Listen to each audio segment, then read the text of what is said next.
Hi, this is Luke. As you can see, I'm vaping on some totally wicked e-liquid today, and so of course I've got my horns on, just a bit of fun I suppose. Anyway, look, I just wanted to do a couple of sort of tips as to vaping. I've noticed over the last couple of months I've picked up a few different things. One of probably the most important things is to do with the length that you take a draw for. So normally I would go like this,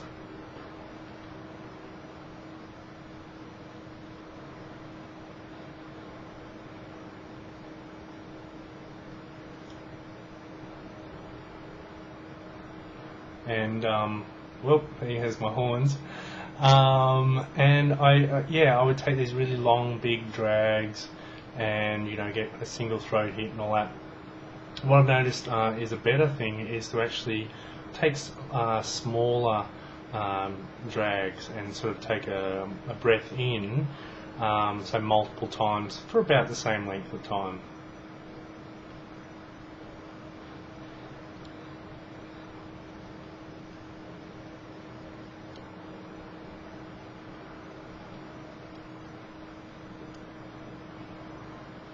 So the overall vapor production doesn't seem to be as high, but the I guess the combined total is about the same. On occasion, with maybe the Titan, my horns have gone askew. I'll just reset those.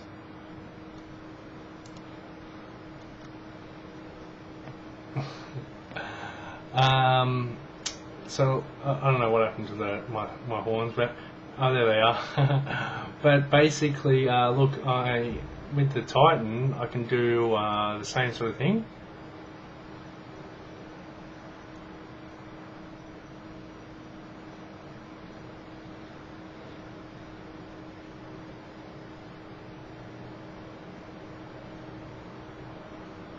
And as you can see, there is a decent amount of vapor production there, so that's what normally happens. So taking the smaller drags over approximately the same amount of time I would take a big drag actually delivers a lot more of a throat hit, because I'm doing it 3 times or 4 times as compared to once. And also I do seem to get a little bit more vapor than I would overall when I'm doing it with the multiple drag technique, and you tend to get more flavour as well. So all combined, I'd say that sort of technique does seem to produce much better results than doing the big long slow drag.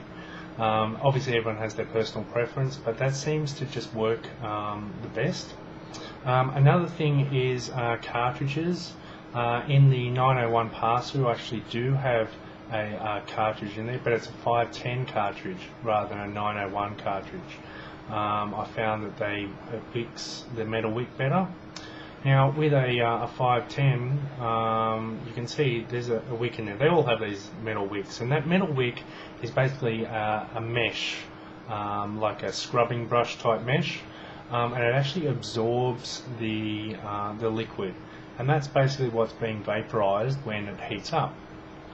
So what you can do is use a cartridge, and a cartridge will wet that wick for you, but I noticed that over the course of a day I might have to top up the cartridge maybe 4 or 5 times.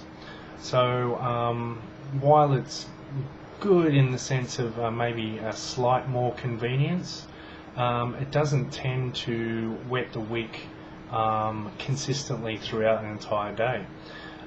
So if I'm going to be dripping anyway, I figured that I'm better off directly dripping the juice onto the atomizer. Now I wouldn't recommend this if you were going to be using an automatic battery, because automatic batteries are not sealed shut.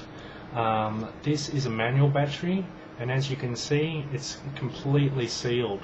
So if I overfill my atomizer, any liquid that does come down through this little hole in the atomizer will not go into the battery itself, and therefore won't short circuit the battery. Whereas if you've got an automatic battery, it will have an open end, and that means that any liquid that goes down through the atomizer will go into the battery and will short out the battery, and therefore making the battery completely useless.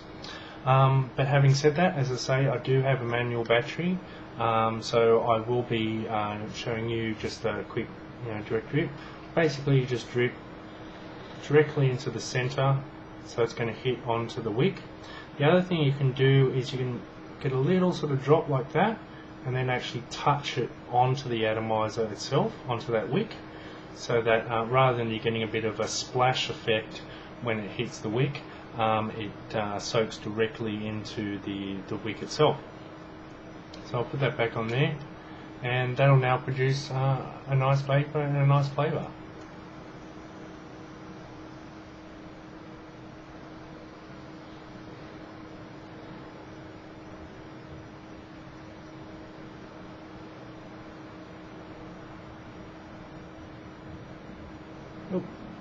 Yeah, so that's it basically. Yeah, just a few little tips, So take the little drags, maybe a few, 2 or 3, maybe 4 seconds each, and then inhale and take another one. Do that about 2 or 3 times depending on your intake, and also the carts, like have a feel around with them. Like as I say, the 510 cart goes better on the 901 atomizer. It just seems to work better, and so I just wanted to sort of have a couple of little quick tips there for all you new sort of vapor people. The other thing is, vaping is different to smoking a cigarette. With a normal cigarette, you just it's really basic, but with vaping there is a bit of a learning curve there, so give it a go. Like, it is better for your health, so it is worth taking that extra little bit just to get used to vaping. So yeah, good, have a go, sort of thing. Don't sort of give up just because it is a little bit different. I mean, you're not going to get exactly the same feeling and exactly the same everything as smoking, because you're not smoking anymore. But you are going to be getting your nicotine, you are going to be getting a throat hit, and you are going to get the simulated smoke from the vapor. And with some of the models, like obviously this model doesn't look anything like a cigarette, but some models out there, like let's say the Mirage, do look like a cigarette. So even that element is catered for in the vaping community. So there really isn't any reason why you shouldn't give these things a go, because they certainly have worked for thousands of people. Like, we're not just talking like a handful of people who vape. We're talking about thousands of people who have switched either completely from cigarettes to vaping, or at least partially. And it's not about how many smokes you do have, it's about how many you don't have when we're talking about tobacco harm reduction. And that's what basically this is all about. It's about the reduction of harm, just like when we're reducing risks in business and other things. That's what this is all about. It's about reducing the health risk. So it may not be 100% safe. Studies that have been extrapolated from other smokeless studies do show that it's around about 99% safer, and even on a worst case scenario, 95% safer. So, as I say, no real reason not to at least give these things a try. Thanks for listening.